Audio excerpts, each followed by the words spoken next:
Hi there. Let me make one thing clear before we really get into this thing. I am not, nor do I claim to be, any type of professional musician or music critic. I'm just some asshole who has a deep passion for music, whether it be listening to it or making it.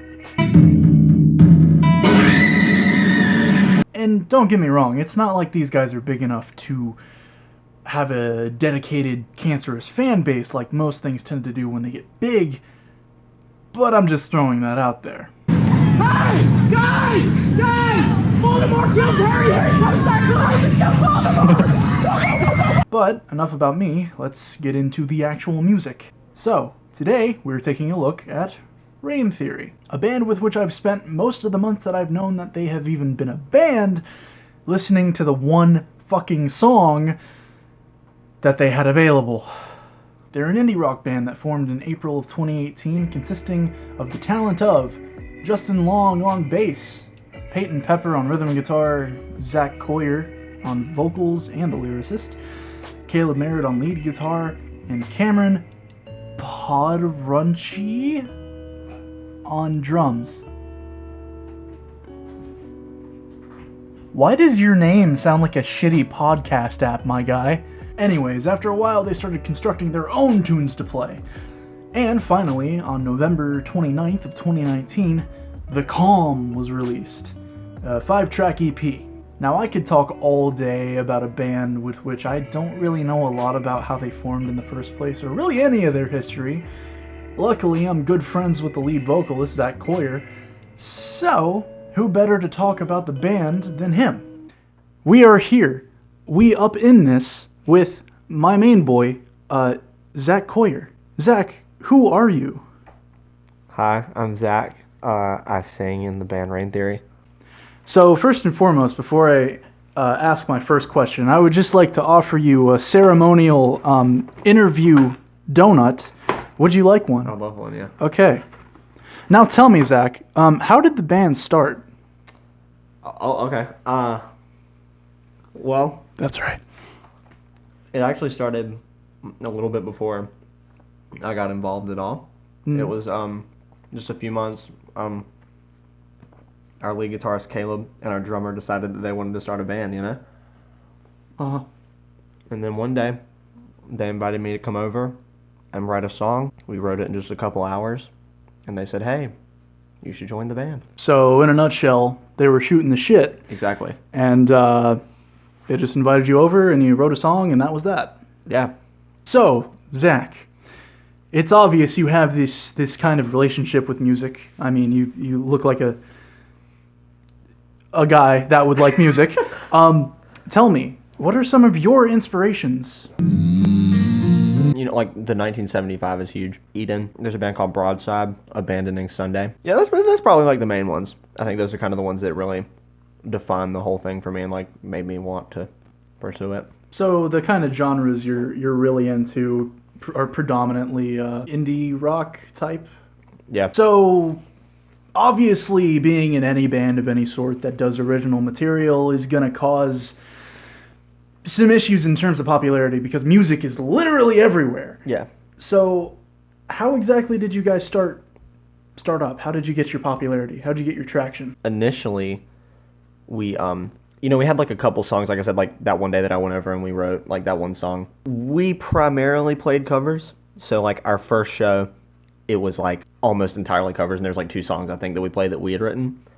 But I think that us playing covers and like kind of defining, like showing people like, hey, this is like what we're going to be about, this is what we're going to do, this is what we're going to play. I think that's kind of like what got people interested in the whole thing. It's probably got a lot to do with the music that we chose to play and the things that we chose to talk about in our material. Because we do talk about a lot of things that are fairly relatable or fairly important to people. So this whole video that I'm shooting right now is about the new EP, not really new anymore, but the first EP that you guys put out in November, called The Calm. So I just have to ask, what is your favorite track off of the EP? Wasted, for sure.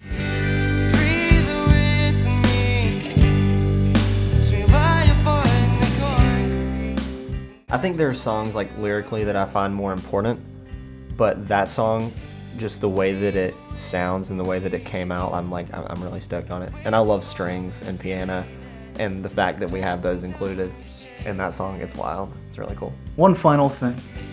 If you were to leave one message to whoever the hell is watching this, what exactly would you say? Well, first of all, like anyone who has listened to us or downloaded the album or EP, thank you so much for being a part of it. Thank you for coming to shows. Thank you for hanging out. It really means a lot. But also, if you haven't heard us and you feel the need, think it would be cool to check us out, you can totally do that. If not, that's fine too. Understand. But to everyone that's watching this, take chances, do things that you never thought you could, and you can. It's a beautiful thing. Just go for it. Okay, and I've got one bonus question. Do you think you're better than me? I wouldn't say that.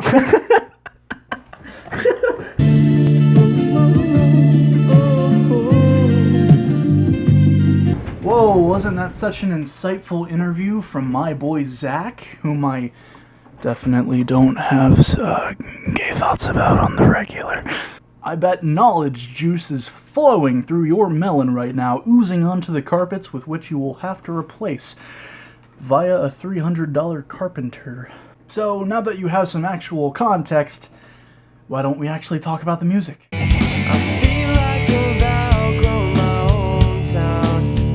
Now the first track of this EP is titled Planes. Why is it titled Planes? Because planes go zoom. Now the opening guitar riff is just great on this. I really like the sound of it. It gives it that punchy, upbeat type that you need to start an album. It's a great starter. And even the opening line of the EP, of this song, kind of sets the tone for the rest of the album, which is, I feel like I've outgrown my hometown. Kind of sets the tone for the rest of the EP. Now, the backup vocals during the chorus are especially good. I feel like Zach's voice is pretty damn great on its own. However, when there's a borderline rock song that you're trying to toy with, you need some strength in your voice. And I don't know to what end his vocal range possibilities are.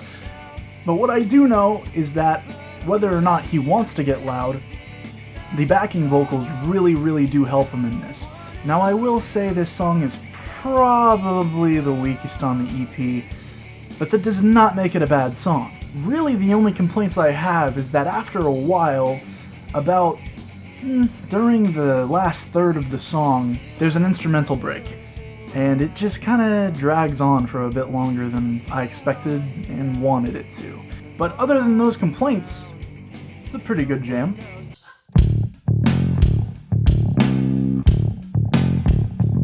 Okay, Live a Lie is up next.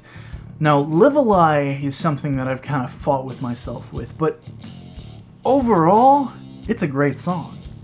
But it's got a few issues. Now, I will say it has a very tasty bass line. Very tasty bass line. Very tasty riffs. Very tasty solo. Oh my god, all of it's just so tasty. Until you get into the second half of the song. Now, the thing is, about halfway through this song, the noise just kind of plateaus, you know? Now, Zach's vocals accompany the instrumental just fine, but I just don't think he was loud enough. I don't think that he was punchy enough, you know? The rest of the song is very punchy, very groovy, you know? And I just feel like this whole track was a lot more quiet than it should have been. I think the vocals on this track definitely could have benefited from either backing vocals or possibly just getting louder, really. I feel like the energy just wasn't where it could have been, you know? But overall, really good song, and oh my god, that bass line. Ugh.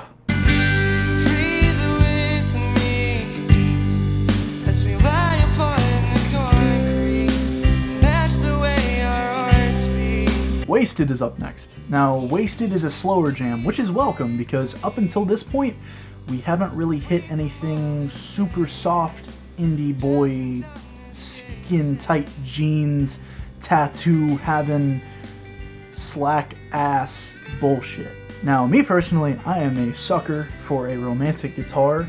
If you look on my channel at all, you will see that most of the shit is written about girls and the other shit is written about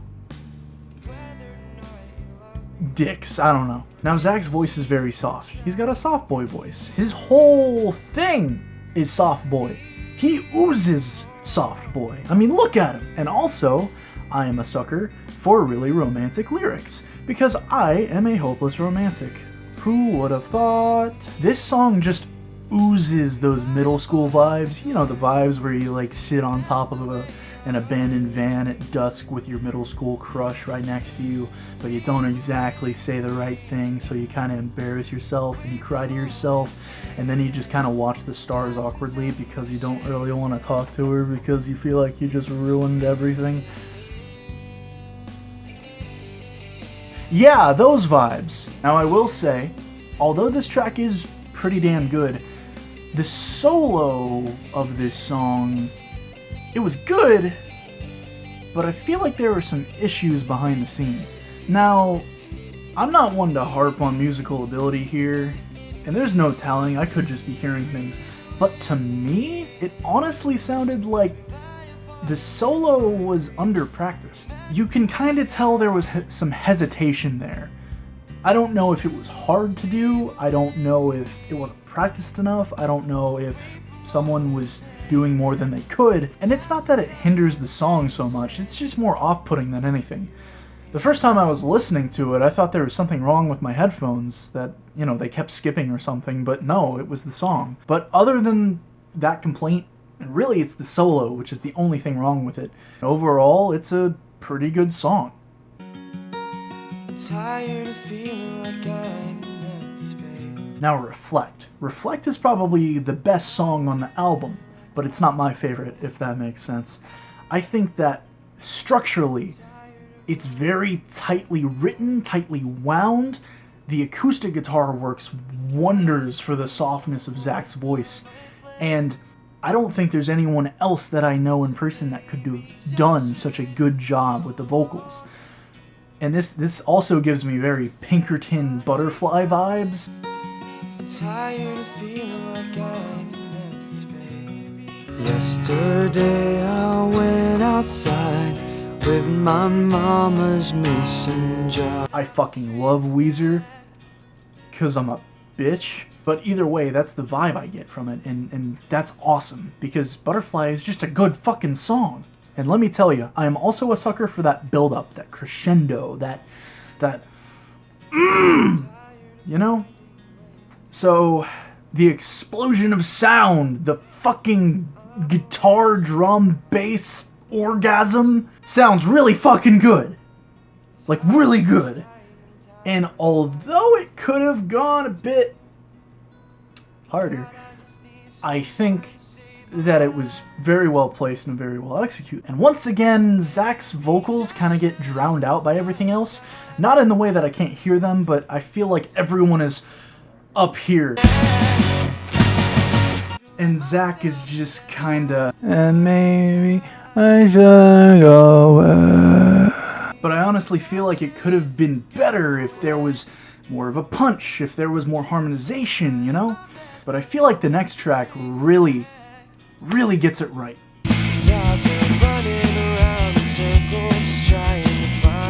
Where You're Supposed to Be. Now, Where You're Supposed to Be was that one song that I mentioned earlier that was the only one that I listened to. It was the only one available. But I honestly feel like it is the best track on this album, and it really drives home the themes of growing up and facing life and being an adult. I think it exemplifies all of that so well, even in the title of the fucking song. And it's a great song, too.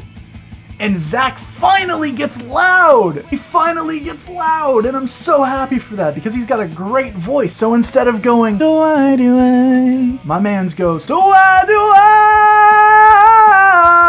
and god damn is it good! And there is only one issue with this song. This upbeat, indie, pop, punk, rock, great fucking jam of a song. And it's the drums. Now this is kind of the same issue I had with Wasted a while back, when basically I said that was a little sloppy and it felt like it was under-practiced. Kind of feels the same way with the drums. Now I have one of two theories about this. One, the drummer didn't practice enough, or two, they're just trying to do too much. I just think they're trying to do too much. You see, in the song, if you listen to the drums, he kind of sounds like he's doing his thing, and then just every once in a while, beam, beam. You know, and it's not bad, it's just cluttered. And I feel like it would have benefited more if the drum line was a bit more streamlined. Not simple. I just don't want the drummer to kill himself, because it feels like he's trying to have 3 arms here. And it only hinders the song a little bit. And I wouldn't even call it a hinder. It's only something I noticed up until, I don't know, a few weeks ago. But other than that, Zach's vocals are on point. Caleb and Peyton on guitars are on point. Bassist, you're on point. Everyone's on point. The drummer is killing himself. Every time it sounds like he's not killing himself, he sounds good. So overall, this song is really, really fucking good, and I think it's the best one on the album. Final verdict. In short, for what it is, I think it's a solid EP. I think it definitely has its issues, nitpicky or not, but does that make it a bad album? No! You fucking wet noodle! This is a really good EP, and don't let my criticism cloud your judgment here. An EP or an album doesn't need to be perfect to be good. I understand that even my favorite band, Tenacious D, has its issues.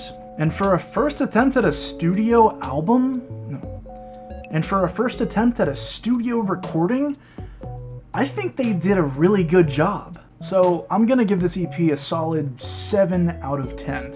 It's a bit rough around the edges, but it really doesn't have any bad music on it. But I'm sure that with more experience and more money, they can really finely craft something beautiful.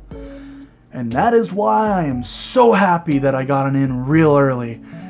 Because let me tell you, this band is going places. So in conclusion, I would definitely give this EP a listen. It brings up themes of growing up, being an adult, and does it in a kind of John Mayer meets Blink-182 type way. Links to the Bandcamp and Spotify will be in the description.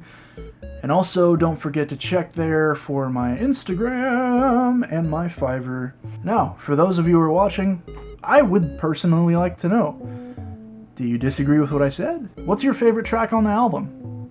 Let me know down below. See y'all. Oh, I've been working quietly, taking baby-sized steps, bulking up my defense claims. I'm still trying